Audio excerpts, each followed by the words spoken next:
Have you ever thought of maybe not being a part of the education system anymore, quitting and doing something else? This is my biggest nightmare. And this is why I put myself in these positions all the time. So I have become a turnaround school principal. And that all came about from my very first principal experience that I fell into.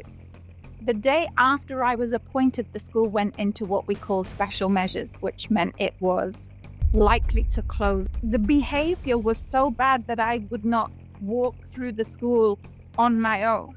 And it was a tough situation. And I thought, where do I start? Do I start with the poor attendance? Do I start with the behavior? Do I start with the teaching and learning? And inspiration came to me and said, why they should choose to become teachers over anything else? Because... Hello, everybody. Welcome to another episode of your inspirational podcast, Inspiring Educators. Well, we have a mind-blowing guest with us today. You see the smile? That's what I'm talking about. We have Christian Woods, who's the principal of Maharat School here in Abu Dhabi. And, in my pre-recording conversation, I usually ask my guests, what made you decide to come on the podcast? And it's the first time I heard this, that I don't like going to podcasts. That's why I thought, let me do the podcast. And I can't stop smiling since, because this is going to be a very interesting conversation. So before we go in, Christine, welcome to Inspiring Educators. Welcome to our podcast. And I'd love if you could introduce yourself to our listeners. Thank you. Yeah, so my name is Christine Woods. It's true. This is my biggest nightmare.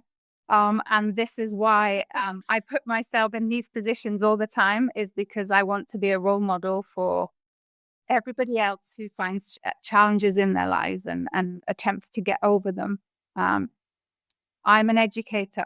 My favorite place to be in the world is in the classroom with children. And so this, for me, is very uncomfortable, but I'm going to get through it because I know it's important to tell my story as well. I'm very proud of my story. But I feel incredibly privileged to have been asked to participate and felt the need to share the experiences that I've been through in the hope that it might help and motivate other people in the future. So I've always been in education, from being in school to going to university. I did my bachelor's at the University of Hertfordshire in the UK, and then did my postgraduate certificate of education in the University of East Anglia.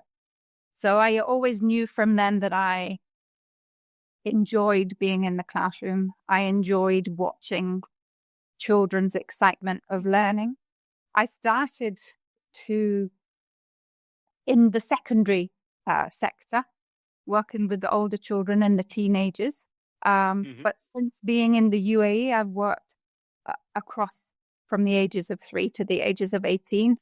And I love all the different aspects of what I've learned over the last 30 years since I've been an educator myself. I started as a mathematics teacher, did 10 years of that, went through normal progression routes myself, became head of department, also went into the pastoral side of things for a while, and then had the opportunity to come out of teaching and start teach the teachers. And I was school improvement and personalized learner for the local authority, where I got to work with over 152 schools in driving school improvement forward. I loved it, but I missed the children so badly. And the thing is, when you're outside working with schools as a school improvement partner, even though you're a partner, what you don't get the opportunity of doing is actually being in one school and watching the development of one school. Yeah. Which is my absolute passion and has become my niche a bit. So I have become a turnaround school principal. And that Wow. all came about from my very first principal experience that I fell into. So when I came out of the school improvement as a advisor with the local authority, I became, first of all, a deputy head. I knew I had to go through and earn my stripe. I was a deputy head in an outstanding school. And then I decided, no, I want my own school. I want my own children. And I want that experience. And at that time, the government decided that they were worried about some schools that were failing, and they wanted a new scheme and a new system. So they created this terribly named government program called Talented Leaders, because talented leaders cannot do anything on their own. It should be talented,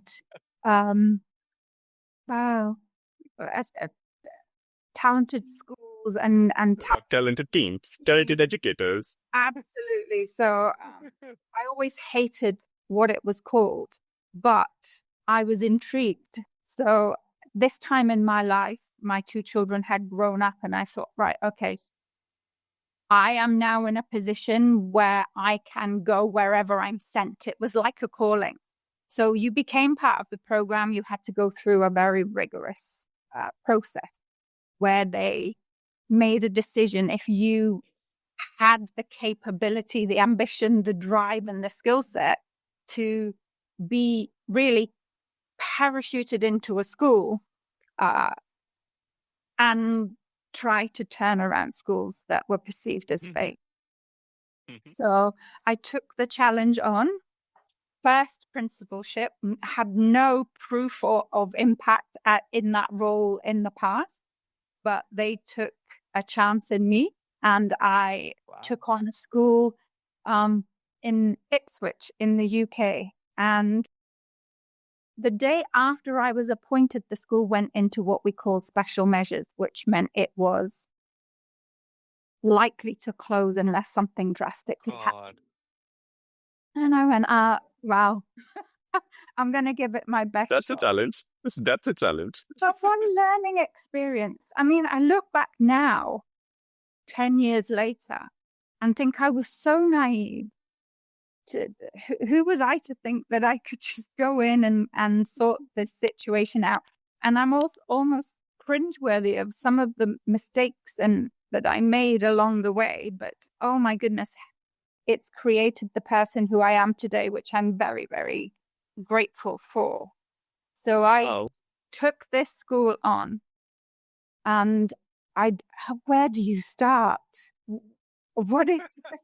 How do you get this? And, the behavior was so bad that I would not walk through the school on my own.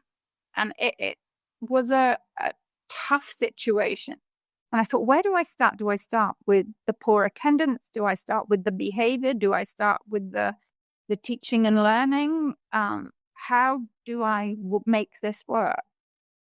And inspiration came to me and said, right, okay, you're going to start with the teaching and learning, because that's what it's all about. So we worked so intensively with the teachers to make sure that they had quality lessons and lessons that were engaging. And then when we got to a good position with that, we suddenly realized, I went, okay, so what do I work on next? And I went, oh, behavior's sorted. Yeah. Oh, attendance is sorted. Sorted. Yeah. It's a wonderful lesson for me, because I suddenly realized that poor behavior and poor attendance is just a symptom of the students who are protesting really about the quality of what's happening in the classroom. So that was the biggest learning experience that I had in this first role. And it was amazing. And within 2 years, we went from special measures to good. And it was one of the most amazing experiences in my life, because they offered, because the gradings in the UK are slightly different, and they offered me an acceptable rating 3 months before we actually got our good rating. And I said, no, this school needs just to wait for the exam results to come out, because I believe we can prove that we're a good school and not an acceptable school. We need to get that good school grading in order for the staff and the students and the parents and everybody that had put their life and soul into turning the school around. We needed to get them this accolade. So we waited, they agreed, and they came back, and in 3 months we got the good rating. And it was such a learning experience for me that I wanted to say, right, okay, I'm going to do this again now. Christian, I've got to keep doing it. I've got to keep doing that. So that's really how I ended up in the UAE. And I've now been a principal in 5 schools in the UAE in the last 7 years. I'm in my 5th school, and doing really what the CEOs of those schools employed me to do. And so for each school, they had a different set of priorities that you needed to work with. But every single time we've got to the position that I promised that I would do my best for the children to get to. And so I've just started the journey of my 6th school as a principal. I'm getting this school to where it should be and needs to be for the children. And I'm excited about this journey, but every single one has been very different. Mind-blowing. Oh my God. And you said you're not good at it, or you haven't done this before. And podcast, no. I can do school improvement. Come on.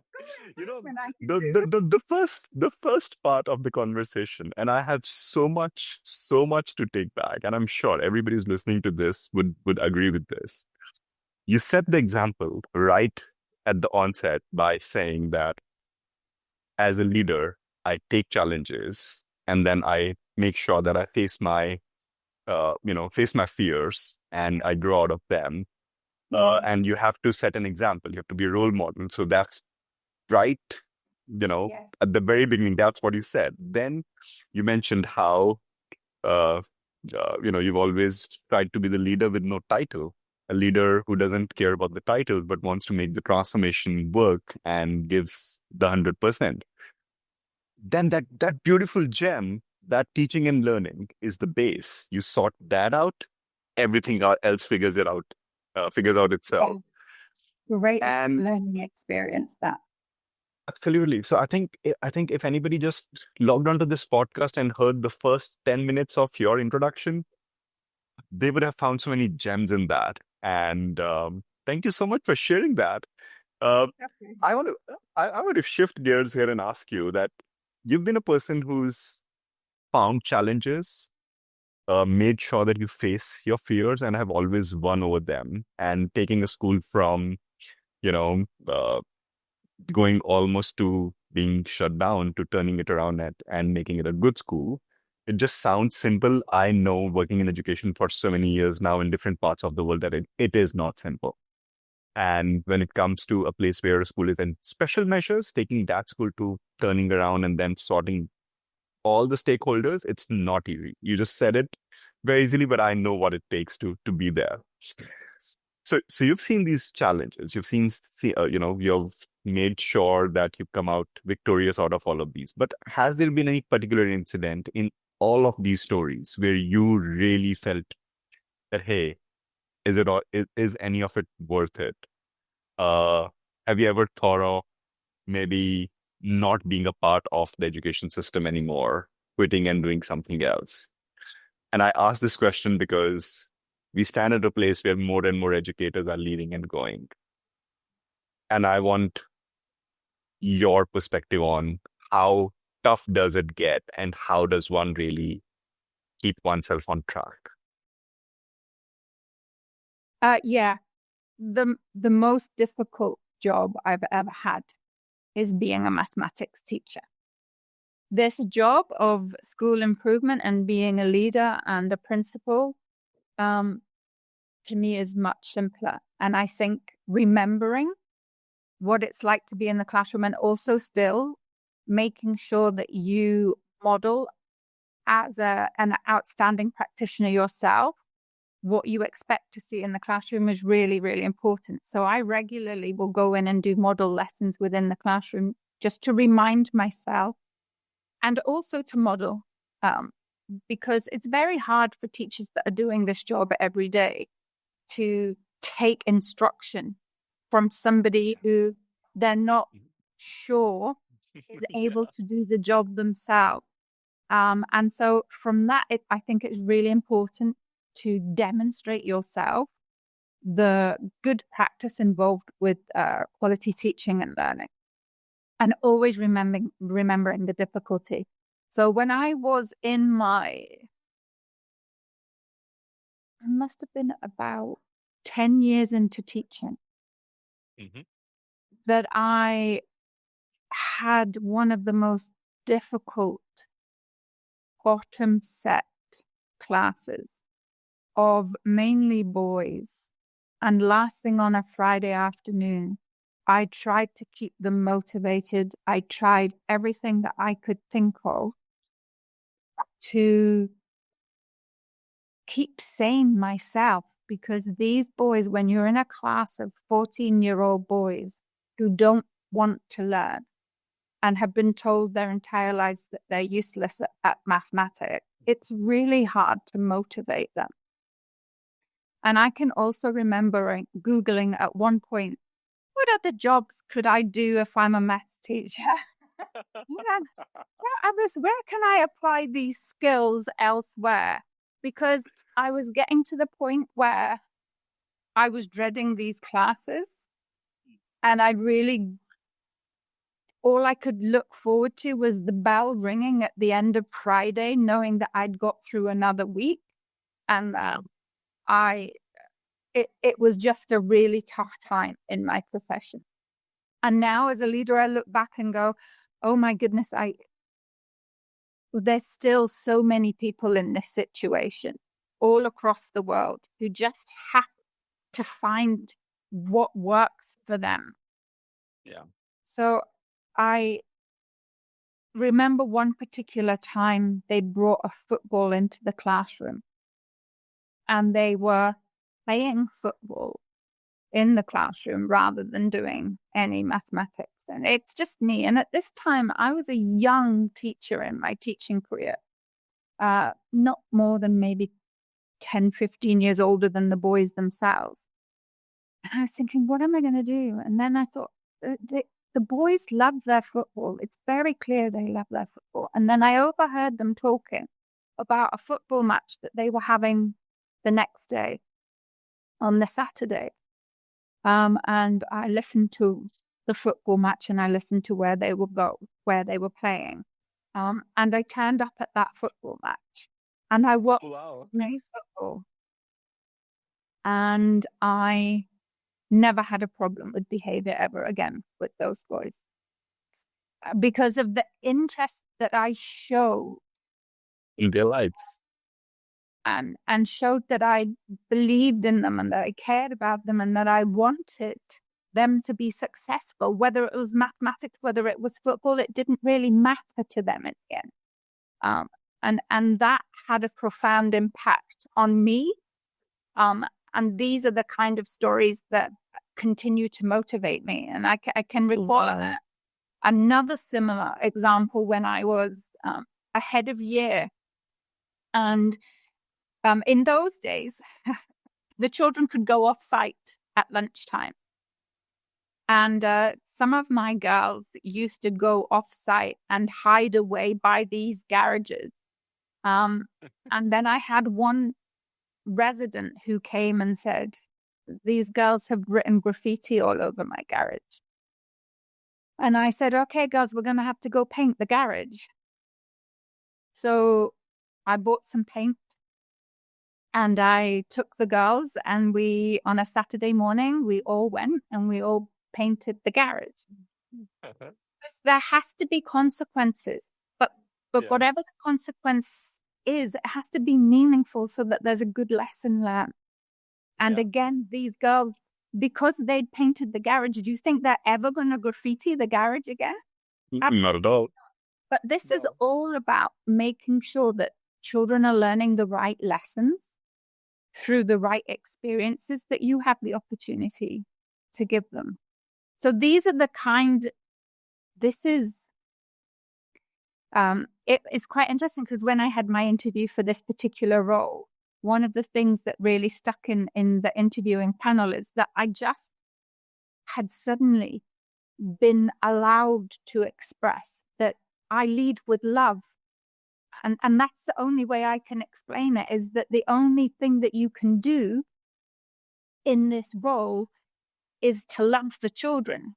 And yet, unfortunately, in this day and age, it becomes a point where some people say that this terminology shouldn't be used. And I'm just like, but more than ever, we need to say that we lead with love. If you're trying to tell me that I'm not allowed to tell the children that I love them, then this isn't the right career for me. Yeah. And if you tell me that I can't hug a 3-year-old when they're crying because they've fallen over in the playground, then this isn't the career for me. So I've had to find my niche in the right place with the right school, with the right parameters that allow me to demonstrate the love that I have for these children. And what I mean by love, let me clarify this, is setting boundaries and setting expectations that are so high that the children become the best versions of themselves. That is my complete philosophy about everything that I do in my career. But allowing myself to believe that has actually allowed me to create this position and this job that means something to me and suits me. And so that's really my entire philosophy, is just leading with love and explaining to everyone that it's okay to accept that it's okay to understand that my motivation is love. I don't have any other motivation. So unless I can do that, this job becomes too difficult for me. So what I hear is, every time you felt that the job was challenging, when you thought or when you observed that love was missing, and then instead of just accepting the status quo, you went ahead and said, what could I do that could initiate love, that could initiate expression, right from when you went to that football ground, and you just showed up. You just showed up and you stayed. You didn't play that match or win them a match by doing some rules. You just stayed there, and they saw you and they knew that they mattered to you, and you initiated that. So every time you faced a challenge, you identified a way of creating space for respect, for acceptance. And every time that happened, the core principle of your profession, of you as a professional, which has been that I want to create high expectations and create the right boundaries with the learners, has kind of taken care of itself. Yes. And that's such a beautiful thing to share, because I feel that every teacher that I've seen struggling, and I've seen quite a lot, believe me. Yes, me too. They've usually found themselves lost, not knowing what they're missing, versus them knowing that I don't like this profession. That's a very powerful insight, Christine. Thank you so much for sharing that. And what that also means is you've seen this journey over the last 2+ decades now. 2+, right? And it's almost, three decades. Yeah. Which means that you've really seen the transformation in technology, the transformation in classrooms, transformation in behaviors. Yeah. So from your perspective as head of a school today, being a teacher in the past, having taught in multiple countries, when you see a new teacher coming out of university or becoming an early career teacher, new NQTs then, ECTs now. What is the biggest change that you see in teachers, new teachers today versus earlier, new teachers earlier? And uh, okay, no, let's first do this. What's the biggest change that you see? Otherwise, I'll forget. It's a really, really good question. When I compare how I was as a newly qualified teacher against the teachers that I see just coming out of training now. And there's not a huge difference because the way children learn has never changed.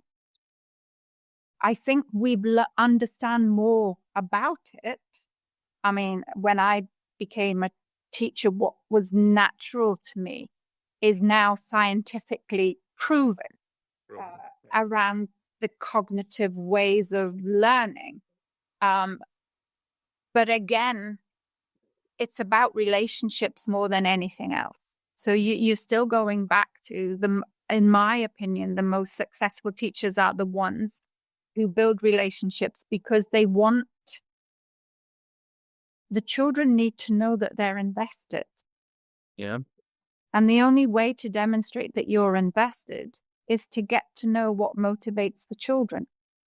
Yeah. What is it that triggers that individual child to want to learn?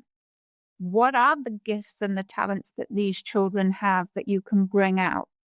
What can you design your lesson around in order to engage that particular class in front of you?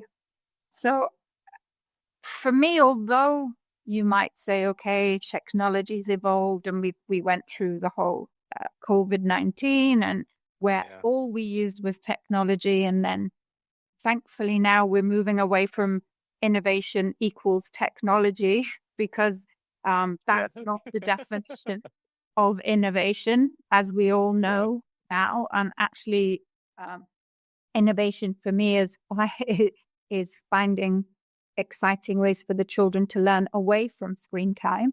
So all of these things the bottom line is still the same. The bottom line about having the relationships and building the relationships with children will never go away. And that's why teachers will never be replaced purely by AI. Yeah. Never. And I think that's what COVID-19 taught the world, is that you cannot have learning happen primarily through artificial intelligence. It's wonderful with what happens. It's amazing that you can go on to many, many platforms and the children can learn at their own pace, and it can be marked straight away, and it's adaptive so that as they learn, it gets harder. That's wonderful because that's taking away a lot of stress from teachers. Yeah. But it doesn't motivate children without having someone around them that cares and shows that they care about their success. So you have to have both of those things incorporated and aligned together in order for children to progress in their learning. We as human beings are social creatures. We are never going to be able to be in pods or with earphones on just sitting learning in front of a computer, thankfully. No. And, it's also why I'm challenging myself to have these kind of experience as well, because I can't just sit in an office and create timetables, and I can't sit in an office and create performance management schemes, and this is not what schools and education are about, in my mind. Yeah. So if you had to pick up 3 differences, and I know you've already mentioned that there's not much difference in a high quality teacher before and today, but if you had to pick up any 2 to 3 differences that you see in an NQT year 1 and ECT early career teacher today year 1, what's the biggest difference? Whether it's in their perception of the profession, whether it's in their skill set, whether it's in their way they look at the world or look at education? Anything that you've seen over the last couple of years? Well, I learn a lot from every lesson observation that I do. And so I'm still learning after. I take bits from everybody. I think it really depends on the training that they've had and where they're coming from. Working in an international school, I see a variety and a huge discrepancy of the quality of teachers that are joining the profession now, depending on where they've been trained. And I'm not specifically talking about Western trained teachers. I'm just talking about teachers that have had the opportunity to go to a really a training provider that really understands what education is about in 2025, and that has grown with that. So I can really tell the difference between somebody who's come from, a provider who's in it just to get through and give them a certificate, and a provider that truly wants to give them the skills that they need to go into the classroom. But what I have done is I have noticed that recently there seems to be already, when teachers are coming into the classroom now, it's already they're coming in with a little bit of that light dimmed because of the reputation of, teaching and so many leaving the profession, that they're already thinking this profession is going to exhaust me. I'm going to try and give it as much as I've got, but it's almost like this expectation that it's a difficult job. And I wish that we could be in a different position. And I know you asked me for 3 things, but I'm trying to generically. That's okay. That there just seems to be this. It comes back to that idea that 20 years ago, parents would go to parents' evening. They would speak to the teacher. The teacher says, "Oh, the child is struggling," and the teacher would go to the child, "What are you doing?" And now they go to parents' evening, and the teacher says the teacher's struggling, and they go, "Teacher, what are you doing?" And it's almost like the whole focus has gone away from the student. A triangulation of partnership between the student, the home, and the school. Now it's just the teacher gets blamed for everything. The teacher needs to work harder. The teacher needs to do more. And so for me to try to not burst that bubble and to try to motivate those that are now coming into the profession, for me, it is really about just focusing on how you can be the very best teacher you can be, and do your best to take away all of that admin and all of that extra responsibility and all of these additional things, and thinking, okay, what is the focus? What are we trying to achieve through marking and feedback policy? What is it that we're actually trying to do? Are we trying to tick on every page, or are we actually trying to give the children feedback that's going to improve? And how can we best do that so that teachers aren't overwhelmed? So it is about making sure that teachers come into the profession and aren't exhausted very quickly, that they do feel valued, that they are doing the best that they can do. But you've got to find the right school for you. And this is the other really important bit of advice that I would give to anybody moving into the profession now. Don't think all schools are the same. They're definitely not. And you have got to find the right school for you, and you've got to find a school that looks after your well-being. That is the core of everything that you do. Because now my job is, I now have a class of teachers. That's my class, so now I've got to go watch them play football. Now I've got to find what motivates them. Now I've got to build relationships with my class. Unfortunately, not all leaders are like that. And so find your home, find a place where you feel valued. It's always going to be hard work. You're always going to be exhausted. But if you feel valued for what you're doing, and if somebody's looking after your well-being, you can be in a school and in a profession and in a career and in a vocation that you'll never want to leave. So always find the right school for you. Got it. Like, this is what I always tell my team members, that if you are taking care of teachers, because we do teacher education, so if you're taking care of teachers and I'm taking care of you, then it's the right balance. But if you're worried about your well-being and I'm worried about teachers' well-being, who are our learners, then it's a dysfunctional relationship because now it's all messed up. So till the time you are where you create love for your students and the management creates love for the teachers, I think that's the right thing. And you mentioned that You wouldn't believe this, but my number one motivation is the student. But the only way I get to the students now is through the teacher. So Absolutely.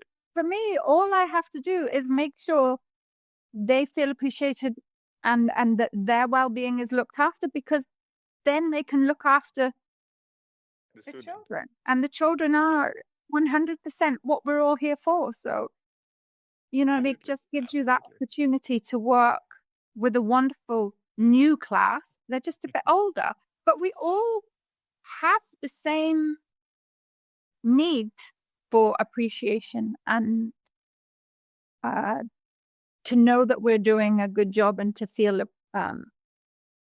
that it's being noticed. And always, performance management for me is a conversation. It's not a program, a tick box exercise. It's a conversation with people to make sure they're okay. And part of performance management is checking on the well-being. It's a two-way conversation. So all of this is so important for you to make sure that these people are in a right place for them to have the right work-life balance so that they can, when they're in school, every second that they are in front of children, these children should be making progress. Now, I've got to give them the space to be able to do that. So it's very, very important from my view. My God. And here's a slower ball from context of cricket for you to bat on. Then you are hiring a teacher. Yeah. What are the skills that you are looking for? Because like every teacher should look for the right school, I'm sure every school should also look for the right fit. So what's the right fit in your mind when you are interviewing a teacher? My HR lady always gets very angry with me. She says, these are the questions. These are what you need to ask. And I go, I understand that these are what you think I should ask.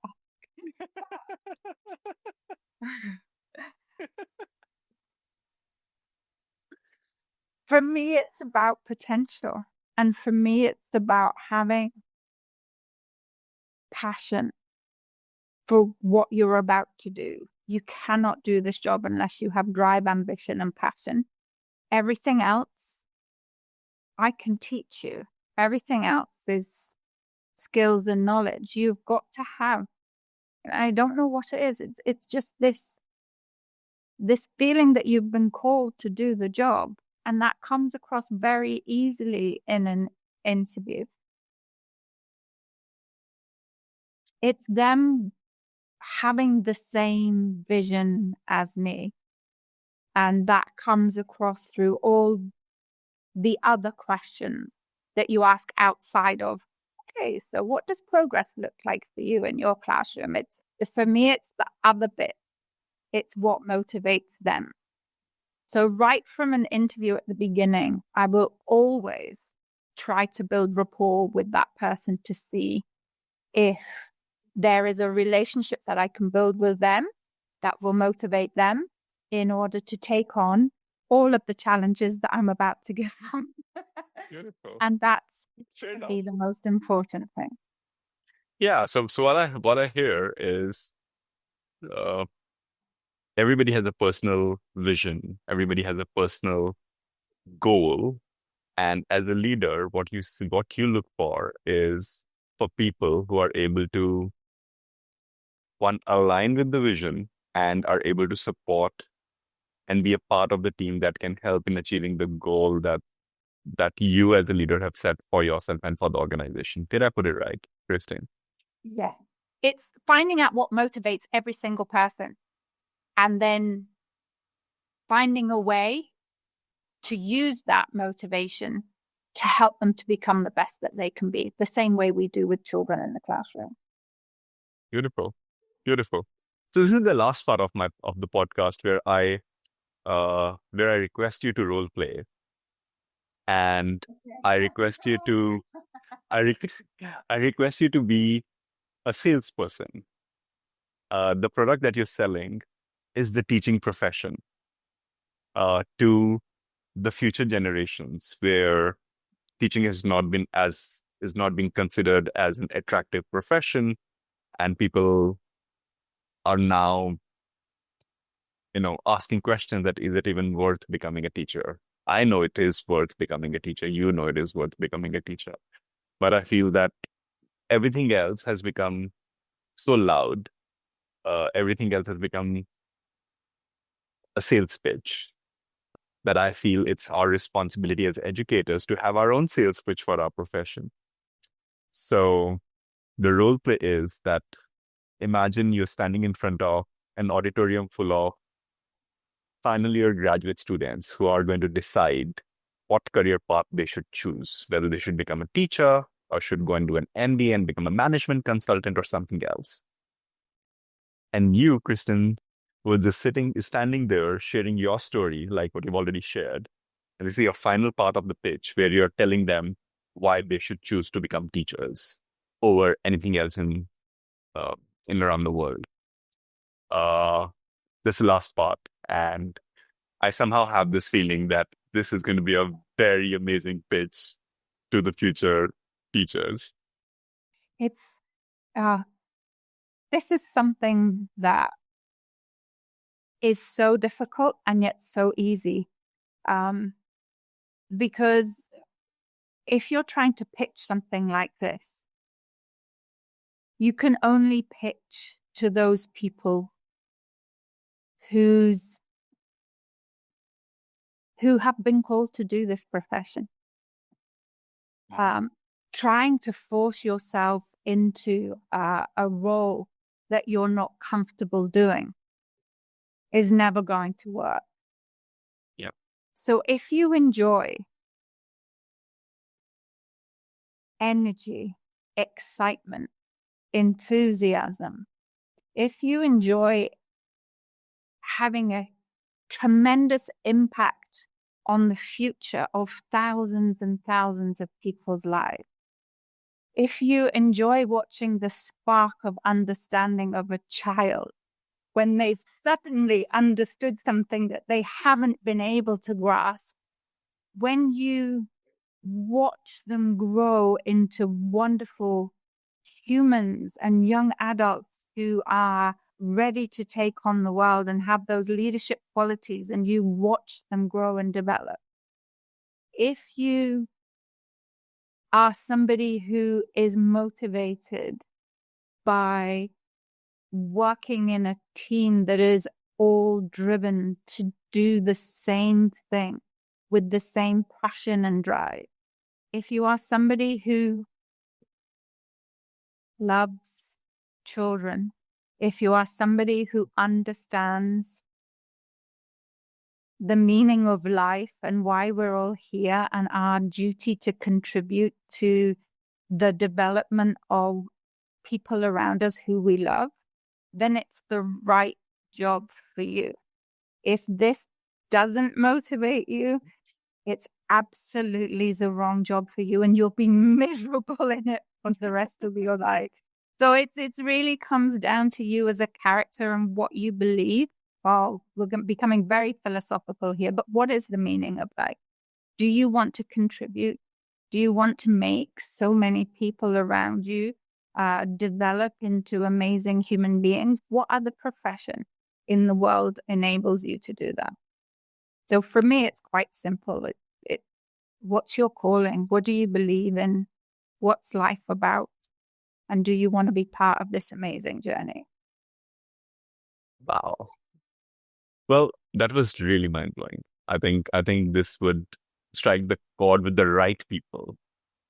And if you're able to get the right people in our profession, I think that would be really great. Uh, that's we gotta call it a day. It's been really great. Thank you for the I know challenge. that I've enjoyed the conversation a lot. Me too. Uh, just before we stop the recording, would you like to share any message with current teachers, future teachers about what they should focus on, what they should think about when they're going into the classrooms, as your last message before we bid goodbye?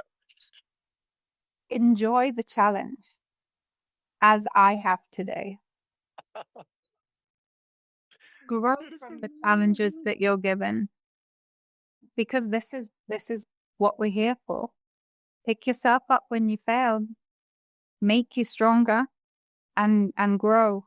Challenge yourself with things that make you uncomfortable every day, knowing it's going to make you a stronger person. That's awesome. Thank you so much, Christine. Everybody, thank you so much for listening to us. I'll be back soon with another inspiration educator. Till then, have a lovely day ahead. Cheers.